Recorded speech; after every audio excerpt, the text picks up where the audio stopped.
It's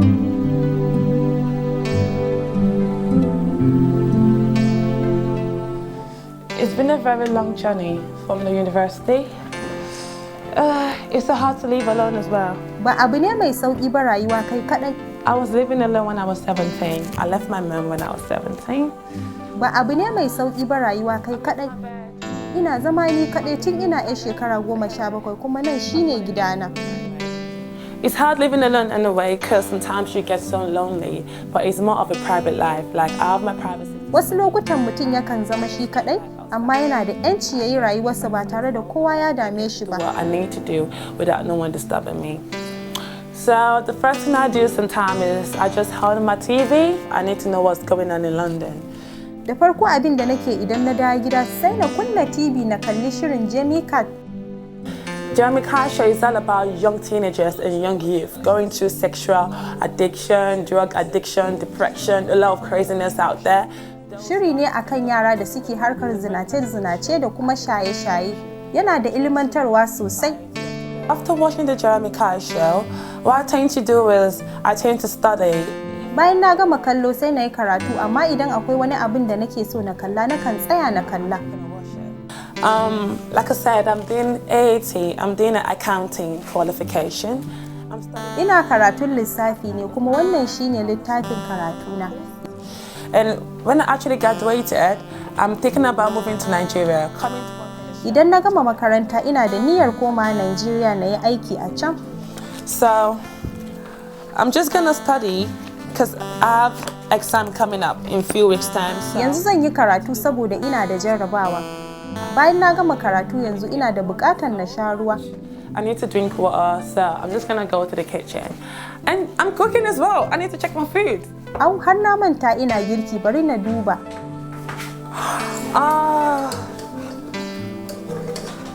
My chicken, I'm craving for some chicken. I'm cooking ayamashi. It's a traditional food from Ogun State. Ina dafa ayamashi, abinci ne na gargajiya.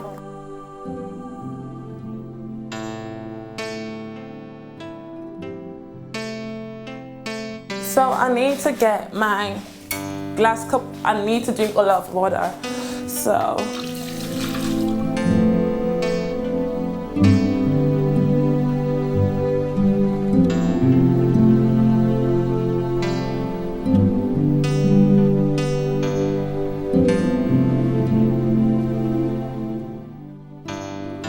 So there's a time for me to do my relax on my bed.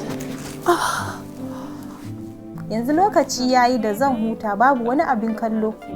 Don haka zan kira ƙawata a waya, sannan zan kira iyayena da kuma 'yar uwata wacce take zaune a nan London tana aure.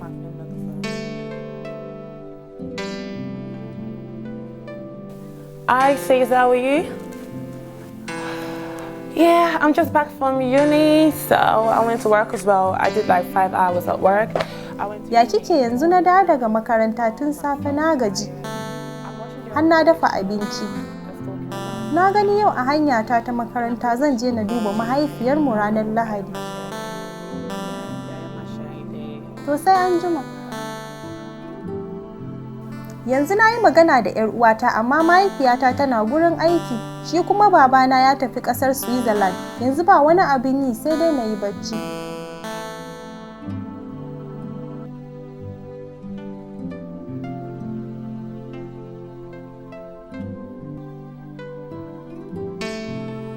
Hakika 'yancin kai ya ba wa ɗan ƙasa dama ya tafi da al'amuransa ba tare da karya doka ba. Wannan ce takan sa matasa da tsofaffi nishaɗi akan tituna da makarantu. Har ya zamo jama'a sukan mayar da hankalinsu kan irin waɗannan abubuwa. Wasu sukan mayar da abun wasa, wasu kuma sukan ɗauke shi a matsayin hanya ta gwada basira.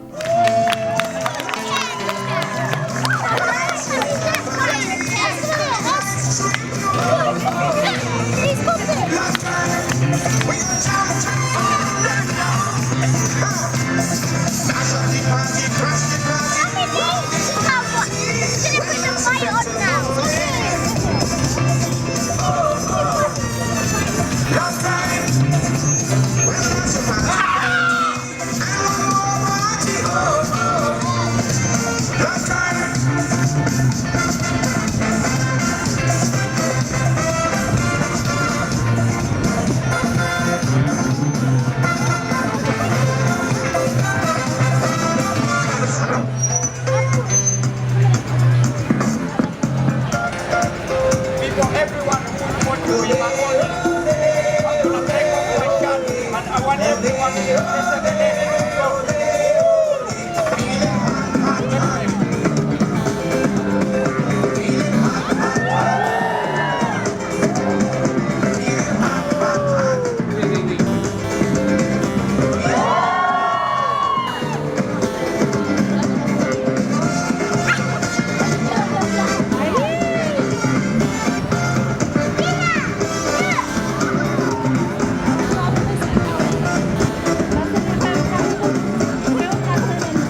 people, I think you've been waiting to see me going under this bar here. Say yeah.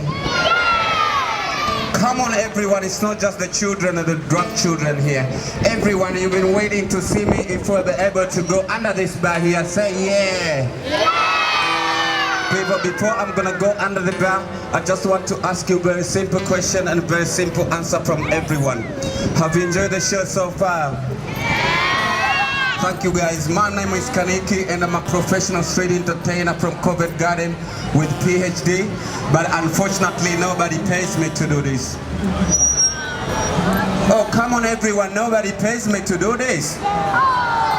But I rely on you guys, so at the end of the show, if I'm still alive, I'm gonna stand right here with my heart.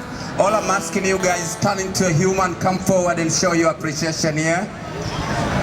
It's gonna be raining, so let's just finish it.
Raye da kaɗe-kaɗe na ɗaya daga cikin abubuwan da kan ɗauki hankalin jama'a kuma su yi nishaɗi, musamman ga matasa masu jini a jika.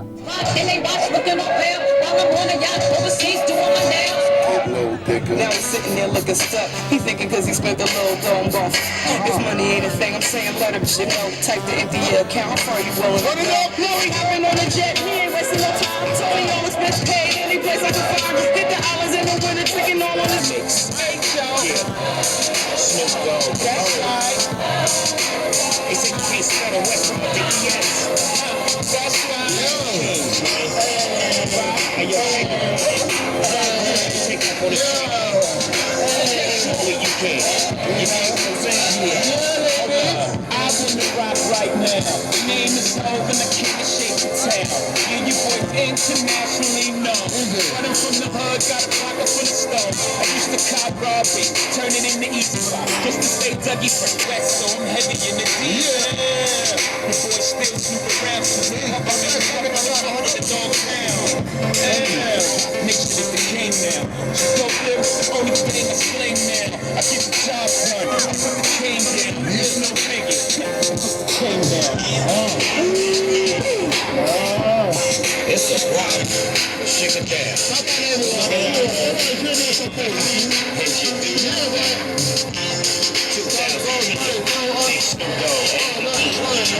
Malice in Wonderland.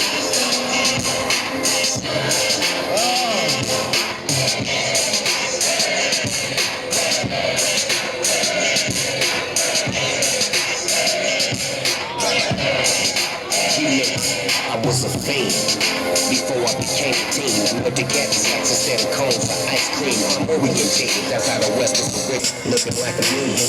Yeah, nigga got it, I'm a nigga to mature. Tonight I'm on some other shit, and baby loving it.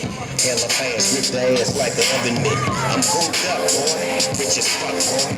Like it gold brakes, that's my truck, boy. I'm on my east side, shit I'm working. I got the party going, and it's jerking. My niggas all on, you rolling out big. Once you getting in, you better pick a bitch. Cause when I shut it down, the party's over with. Har ila yau tsofaffi kan yi nasu nishaɗin ta hanyar raye-raye da kaɗe-kaɗe tare da yin waƙoƙi masu ma'ana waɗanda suka shafi rayuwarsu.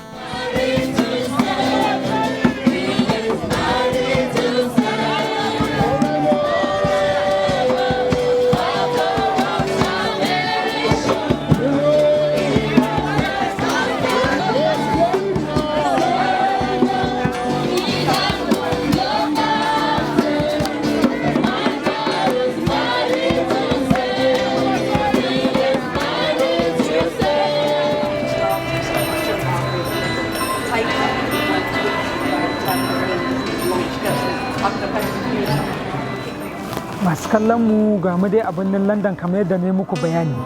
Ga jama'a suna ta zirga-zirga, kowa na siyan abin da ransa yake so. Wani ya siyo cincin, wani ya siyo fanki.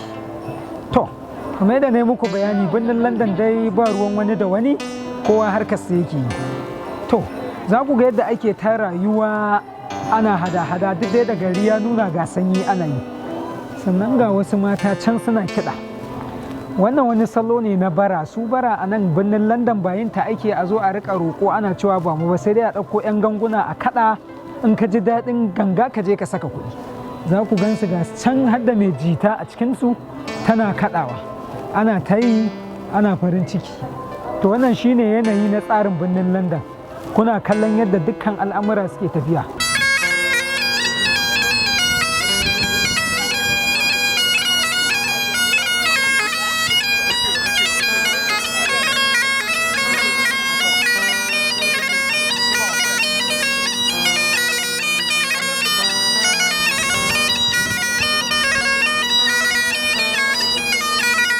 Kowace al'umma tana da salon nata yanayin yadda take rayuwa a matsayin iyali. Haka ma a birnin London yawancin al'ummarta na da wayewar kai tare da son juna da kuma kula da yara. Hakan ya sa garin yake dauke da wuraren shakatawa da wasanni da dama masu yawan gaske.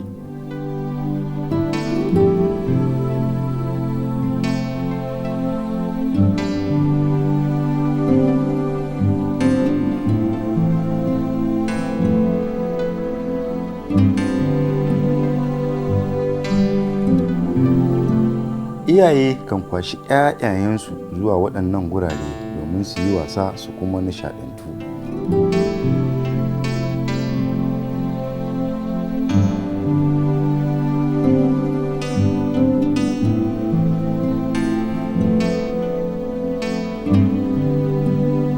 Su ma kansu iyayen sukan taɓa waɗannan wasanni don nishaɗantar da kansu. Kai har ma da dabbobi ba a bar su a baya ba. Su ma sukan yi nasu wasannin tare da jama'a.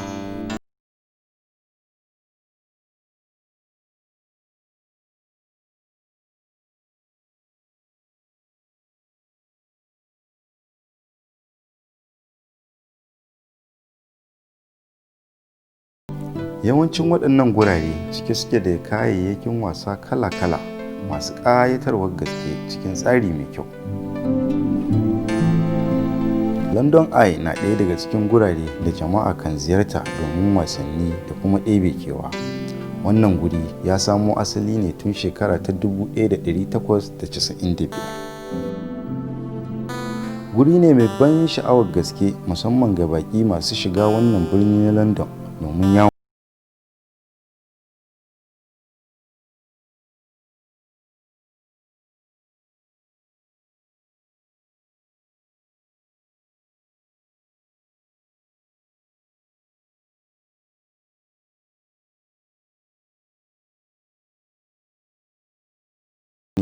Na shiga da fita wannan wuri a koda yaushe har takan kai ba ka iya bambance ɗan garin da baƙi. Domin tun daga tsofaffi, matasa, iyaye da ƙananan yara kan ta zirga-zirga a cikin wannan katafaren wuri domin ganin idanunsu, har wasu ma sukan ɗauki hotuna domin tarihi. Masu kallon mu ga mu a London Eye. London Eye wani waje ne da duk 'yan yawon bude ido shi ma suke zuwa domin su hau wannan abu da ga yayi sama. Ya hau da su can sama zai kai su can wata nahiya can sararin sama, sai su ga yadda birnin London yake gaba ɗaya ta sama. Mutane na son zuwa wannan waje domin yana ɗaya daga cikin manyan wajaje da 'yan yawon bude idanu suke ziyarta idan suka zo wannan ƙasa. Waje ne mai kyau da kuma zai sa ka ga yaya shi fasalin kiran London yake idan abin ya kai ka can sama. Za ku ga jama'a da dama sun taru ga sunan suna ta hawa, wasu da 'ya'yansu, wasu da tsofaffi da miji da mata da sauransu. Kowa burinsa ya hau don ya je sama shi ma ya gaya fasalin London yake a sama gaba ɗayanta, ya koma ƙasarsa ya ba da labari. Ba za mu bar ku a baya ba kuma, shi sa muka zo har wannan waje domin mu ɗauko muku yadda wannan waje yake, mu kawo muku ku daga gida ku kalla ku san yadda wannan waje yake, domin wata rana Allah zai ba ku damar zuwa to kun gane wa idanunku tun kafin ku zo. Ku ci gaba da kallon mu, za mu ci gaba da kawo muku ƙayatattun gurare na tarihi da suke a wannan ƙasa ta London domin ku nishaɗantu ku ga yadda abubuwan suke.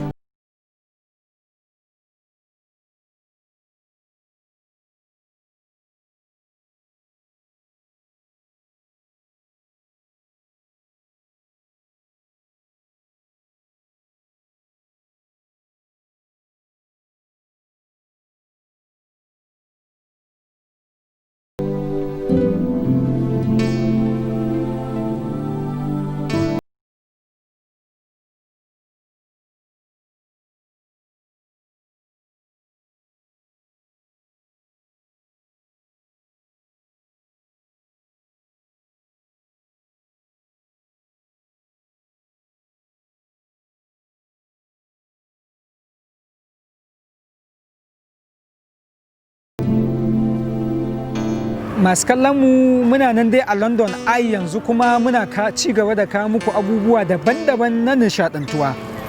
Wannan wani abu ne na wasa na yara domin yaranmu na gida masu kallon mu su masu kalla don su nishadantu. A koda yaushe akan kawo yara wajen nan domin su hau su yi wasa su yi nishadi koda yaushe cikin farin ciki.